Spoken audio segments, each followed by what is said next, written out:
Hai guys, selamat datang kembali bersama Best Storyline. Sempat senyap tapi bukan lenyap. Oke teman-teman, kali ini ada film yang cukup menarik, di mana film ini mengisahkan para muda-mudi yang berpetualang di pulau terisolasi. Baik, daripada penasaran, langsung saja mari kita cari tahu kisahnya.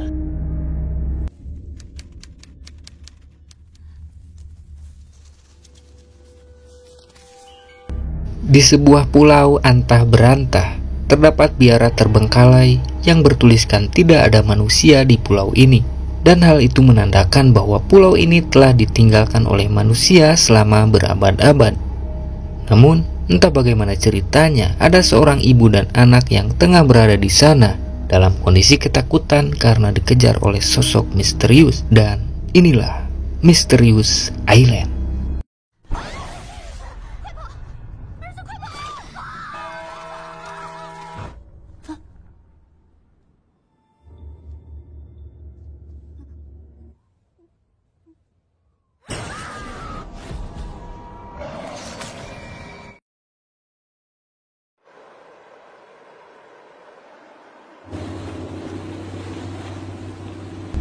Beberapa tahun kemudian, kita diperlihatkan kepada seorang CEO dari perusahaan pariwisata yang bernama Jordan, di mana beliau merupakan orang yang sekarang memiliki kuasa penuh atas pulau misterius tersebut. Dan kali ini, Jordan ingin menjadikan pulau tersebut sebagai ladang bisnisnya dalam bidang pariwisata. Sehingga Jordan melakukan sebuah terobosan untuk mempromosikan pulau tersebut dengan mengadakan sebuah permainan bertahan hidup dengan imbalan $1 juta kepada satu tim yang berhasil survive dan menemukan bendera kuning yang disembunyikan di pulau tersebut. Dan permainan itu akan disiarkan secara langsung di stasiun televisi di seluruh Asia, dan pembawa acaranya adalah seorang reporter semblehway yang bernama Yuli dan kameramennya yang bernama Ken. Beberapa saat kemudian, Jordan kedatangan seorang pria tua yang diketahui bahwa beliau adalah ayahnya Jordan. Di sini Pak Tua melarang keras Jordan untuk menyentuh pulau misterius tersebut, apalagi sampai menjadikan pulau itu sebagai tempat wisata. Dikarenakan Pak Tua mempercayai jika di sana terdapat sosok pembunuh yang akan membunuh siapa saja yang berani datang ke pulau tersebut. Tapi Jordan yang notabene adalah seorang bisnismen pun jelas menolak dan tidak mempercayai perkataan sang ayah. Kembali kepada para peserta yang terdiri dari 4 orang wanita dan 4 orang laki-laki, dan mereka akan membagi 4 tim secara berpasang-pasangan. Ling Ling bersama Peng Pei, si Jabrik bersama Jisun, Ono bersama Tina, dan Zhang bersama Chen. Awalnya situasi di kapal normal dan baik-baik saja, walaupun sedikit terjadi keributan antara Peng Pei dan Jisun karena Peng Pei ketahuan dengan secara sembunyi-sembunyi memotret para gadis. Beberapa saat kemudian, ketika mereka hampir sampai di pulau tersebut, tiba-tiba ada gerombolan makhluk misterius yang berenang menuju kapal mereka. Dan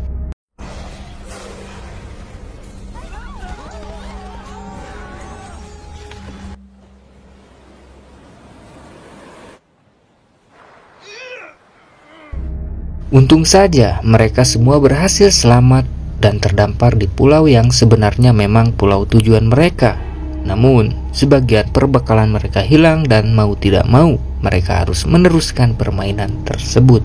Tapi masalahnya, mereka juga kehilangan peta yang membuat mereka kebingungan untuk mencari bendera kuning tanpa petunjuk arah. Namun untungnya, Ling Ling masih mempunyai peta yang tersimpan aman yang disembunyikan di sela boba putih. Setelah itu Peng Pei mengambil alih peta dan memimpin perjalanan. Mereka pun masuk lebih dalam melewati jalur yang cukup terjal. Singkat cerita, ketika di tengah perjalanan, Peng Pei pun berhenti sejenak, dan di sini muncul sisi gelap manusia, yaitu keserakahan, di mana Peng Pei membuat rencana licik dengan meninggalkan para rekan untuk segera memenangkan permainan. Namun Tina yang mengejar pun terjatuh, yang membuat Ling Ling yang polos pun menghampiri dan tidak menyadari jika Tina sedang membodohinya.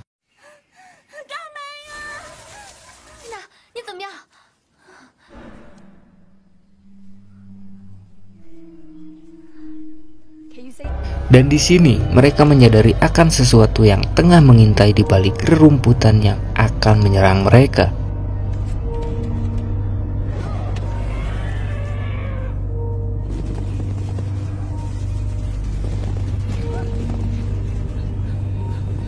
Mereka pun berpencar ke segala arah, dan sialnya Peng Pei tak sengaja menabrak sarang tawon sehingga tak hanya gerombolan babi hutan tapi para pasukin tawon pun mengejar mereka.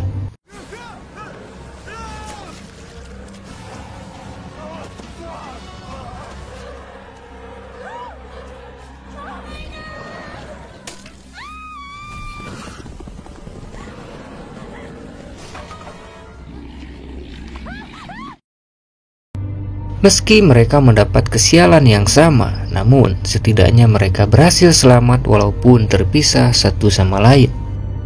Singkat cerita, malam pun poek.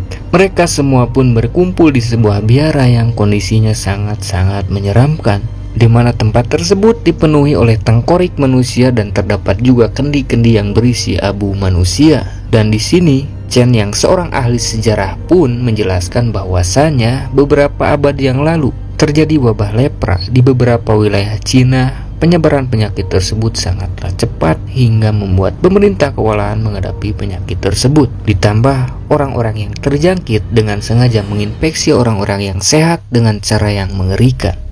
Pada tahun tersebut belum ditemukan obat ataupun vaksin, sehingga pemerintah membuat sebuah program rahasia untuk mengendalikan wabah tersebut dengan cara mengasingkan semua para pengidap lepra ke pulau ini. Orang-orang yang terjangkit dibiarkan mati dan ditinggalkan oleh dunia, hingga beberapa tahun kemudian datang sekelompok misionaris barat yang datang ke pulau ini untuk merawat para pengidap yang masih tersisa. Mereka dengan sukarela membangun biara untuk merawat para pengidap lepra sampai akhir hayat. Dan permintaan terakhir dari para pengidap sangatlah sederhana, yaitu ketika mereka telah menjadi abu, mereka berharap kepada para keluarganya untuk membawa abu mereka dan dikuburkan di rumah mereka semasa hidup. Namun sangat disayangkan, sampai sekarang pun tidak ada satu keluarga pun yang datang untuk membawa abu mereka.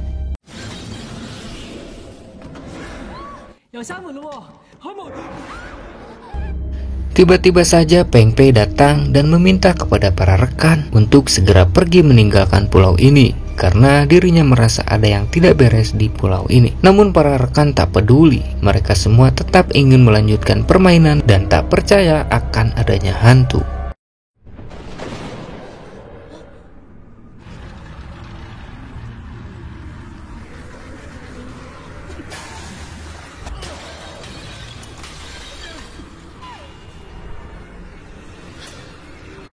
Setelah melihat dan mengalami kejadian aneh, ditambah mereka melihat kendi-kendi yang tergantung dengan nama-nama mereka di setiap kendinya, membuat Peng Pei semakin ketakutan. Namun Ono dan si Jabri yang pikirannya logis pun mengira jika hal ini adalah bagian dari permainan dan yakin jika ada tim kreatif yang mengatur ini semua.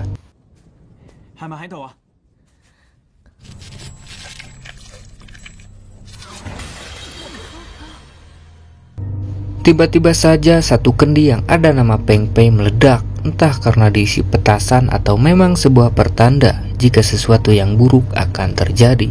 Sehingga Peng Pei yang memang sedari tadi sudah ketakutan pun mengatakan kepada para rekan jika dirinya menyerah dalam permainan tersebut.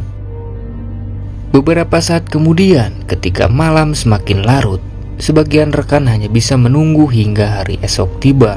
Dan di sisi lain, Yuli tengah membersihkan badan. Tiba-tiba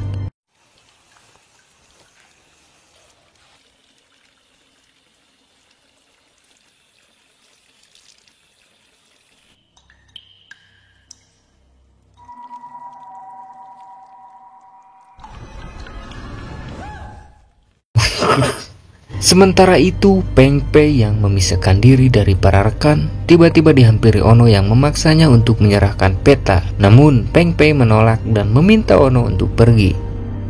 Di tempat lain ditampilkan Chen yang tengah sibuk sendiri mencari petunjuk. Dan setelah beberapa saat mencari, pada akhirnya wanita itu berhasil menemukan peta tua beserta buku kecil yang mungkin saja disembunyikan oleh seseorang. Kembali kepada Peng Pei yang kali ini dihampiri Ling Ling dengan maksud untuk meminta petanya kembali karena memang peta tersebut milik Ling Ling. Tapi Peng Pei menolak dan meminta Ling Ling untuk menunggu sampai besok jika ingin petanya kembali. Alasan Peng Pei bersikap demikian karena dirinya tidak ingin jika para rekannya nekat untuk melanjutkan pencarian di malam hari, yang takutnya terjadi suatu hal buruk yang menimpa kepada mereka.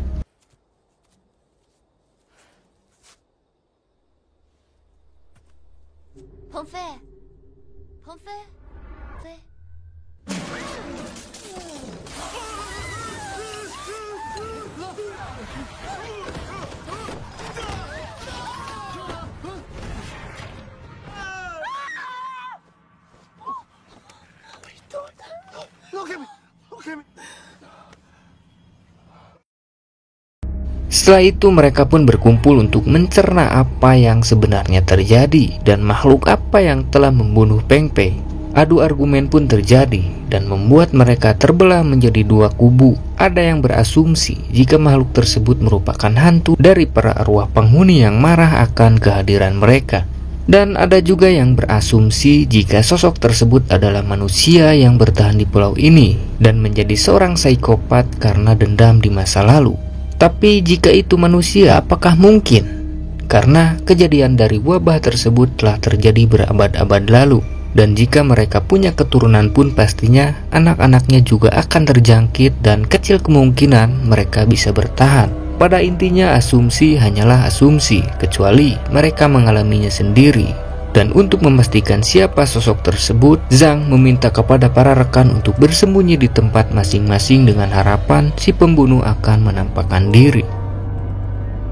Situasi diisi dengan keheningan untuk beberapa saat, sampai suatu waktu gangguan mulai bermunculan secara perlahan. Dan ketika Ken tengah sendirian, dirinya mendengar suara langkah kaki beserta penampakan sesosok makhluk yang nampak jelas terlihat dari kamera. Yuli yang mendengar teriakan Ken pun menghampiri, namun wanita itu hanya menemukan kameranya saja. Merasa ada yang tidak beres, Yuli pun memberanikan diri untuk mencari Ken.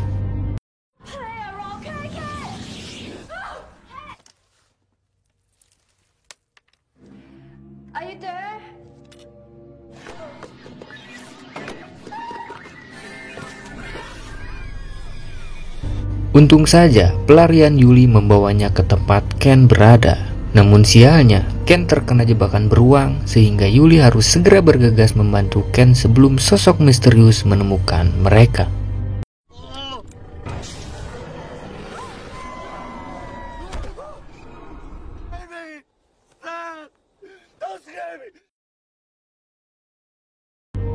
Setelah kematian Yuli, para rekan pun berkumpul untuk menenangkan diri sembari minum secangkir air yang sebelumnya diambil si Jabrik di keran belakang.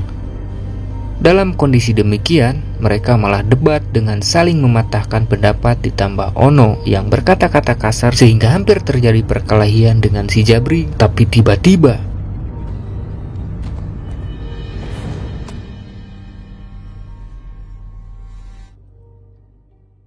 esok harinya ketika Ling Ling tersadar, dirinya kaget karena ditinggalkan oleh para rekan. Ditambah tiba-tiba ada angin yang sangat kencang yang membuat wanita itu bersembunyi di sebuah lemari kecil. Dan untungnya para rekan segera menghampiri untuk memastikan Ling Ling baik-baik saja.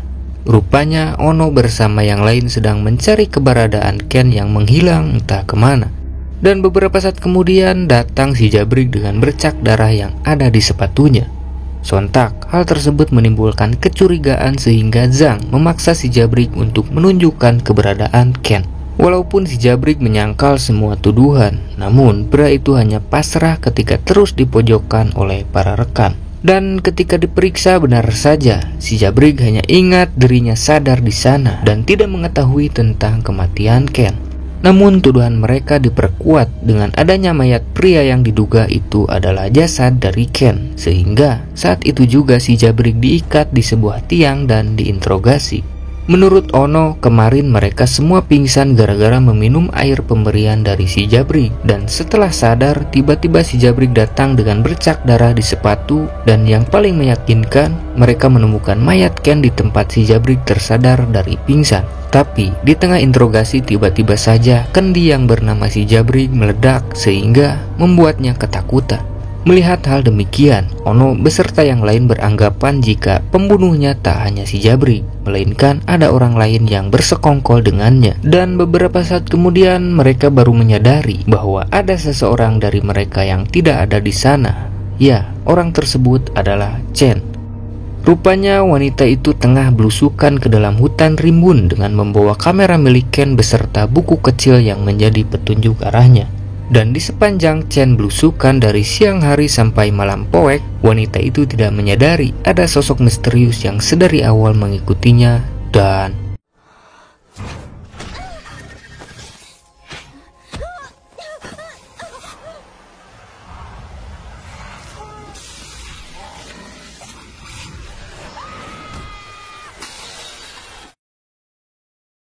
kembali kepada Ono beserta para ciwi, dan terlihat mereka sedang menghampiri suara benturan yang terdengar keras. Dan betapa terkejutnya mereka ketika melihat Chen sudah tewas sangat mengenaskan. Ditambah Ono mendengar suara di balik ruyuk yang ternyata itu adalah Zhang. Tanpa basa-basi Ono langsung menuduh Zhang sebagai pembunuh Chen. Dan saat itu juga Zhang diikat di sebuah bangunan untuk dibakar. Setelah menyalakan api, Ono dengan tersenyum membaca isi buku kecil tanpa memperdulikan ocehan Zhang yang kepanasan.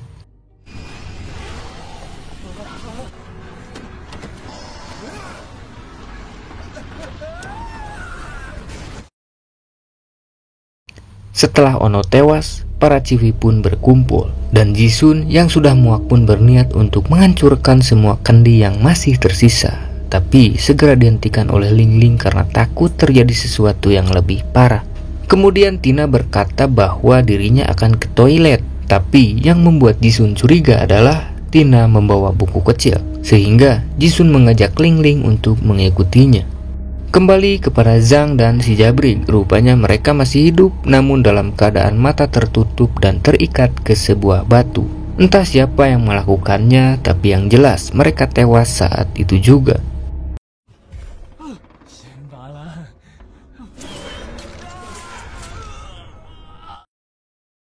Kembali kepada Tina, berdalih ke toilet yang tujuannya adalah menghindari rekan untuk membaca buku. Setiap orang yang membaca buku kecil itu akan berusaha menyembunyikan buku tersebut dari orang lain karena di dalamnya terdapat peta rahasia. Tapi setiap orang yang membawanya juga akan mati oleh sosok yang sampai saat ini belum jelas siapa tersangka di balik kematian tersebut.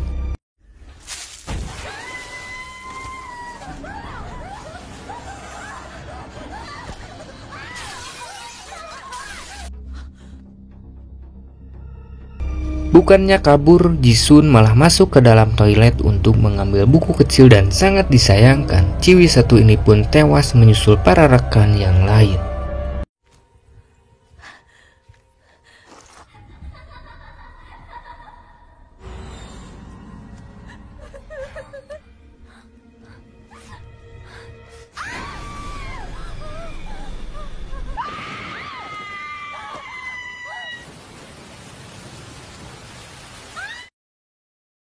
Ketika tersadar, Ling Ling berada di sebuah tempat rahasia atau ruangan bawah tanah yang sengaja dibuat seseorang untuk tujuan tertentu. Setelah Ling Ling berjalan perlahan, wanita itu menemukan banyak foto dirinya dan para rekan yang lain. Dalam perasaan campur aduk, Ling Ling pun terus berjalan perlahan menyusuri lorong hingga wanita itu sampai di sebuah tempat seperti masih dihuni oleh manusia. Dan di sini Ling Ling dibuat terkejut karena tersangka di balik ini semua adalah Peng Pei. Tujuan Peng Pei melakukan semua ini adalah untuk membalaskan dendam atas kematian ibunya. Jadi diketahui jika ibu Peng Pei adalah adik dari ayahnya Jordan. Dahulu kala ketika kakek dari mereka akan membagi dua warisannya kepada ibu Peng Pei dan ayahnya Jordan, tapi keserakahan ayah Jordan membuat Peng Pei menderita. Di mana kala itu Peng Pei dan ibunya dibuang ke pulau ini sampai-sampai Peng Pei kehilangan ibunya. Namun untungnya Peng Pei diselamatkan oleh Suster Maria. Peng Pei dididik dan dibesarkan oleh Suster Maria sampai dirinya kembali kesepian ketika Suster Maria telah meninggal. Dan karena semua itulah, Peng Pei merencanakan pembunuhan tersebut dengan cara membuat mereka saling mencurigai dan saling membunuh. Dan untuk buku kecil, ternyata buku itu ditulis oleh Suster Maria dan di dalamnya terdapat peta rahasia tentang harta karun yang sengaja disembunyikan. Selama bertahun-tahun Peng Pei mencari buku tersebut, namun pria itu tak pernah menemukannya, sehingga ketika Chen yang pertama kali menemukannya, sampai siapa saja yang membawanya akan dibunuh oleh Peng Pei. Dan untuk Kei dan Yuli yang mati duluan itu karena Peng Pei tidak ingin sampai pembunuhan tersebut disiarkan ke publik, yang takutnya kepolisian dan pemerintah akan bertindak. Rencana Peng Pei setelah menemukan harta karun tersebut, dirinya akan menggunakan harta tersebut untuk balas dendam kepada Jordan. Entah seperti apa rencananya, yang jelas untuk saat ini Peng Pei harus terlebih dahulu membunuh Ling Ling, saksi mata terakhir dari aksi gila yang dilakukannya.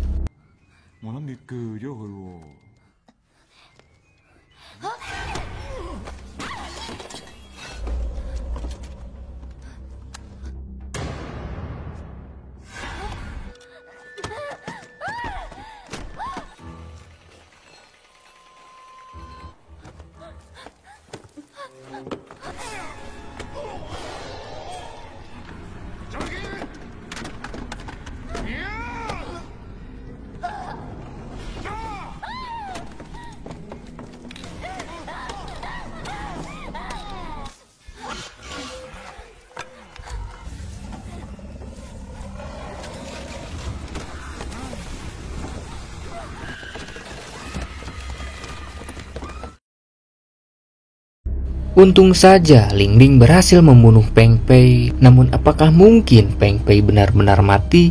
Atau apakah mungkin Ling Ling selamat dan bisa kembali ke perkotaan? Tapi yang jelas, film pun tamat. Oke para rekan, mungkin sekian dulu untuk video kali ini. Terima kasih untuk yang sudah mampir dan yang tak sengaja mampir. Jika berkenan, saya harap teman-teman mau untuk dukung terus channel ini agar lebih baik dan tidak burik lagi. Oke guys, saya cabut dulu. Ciao.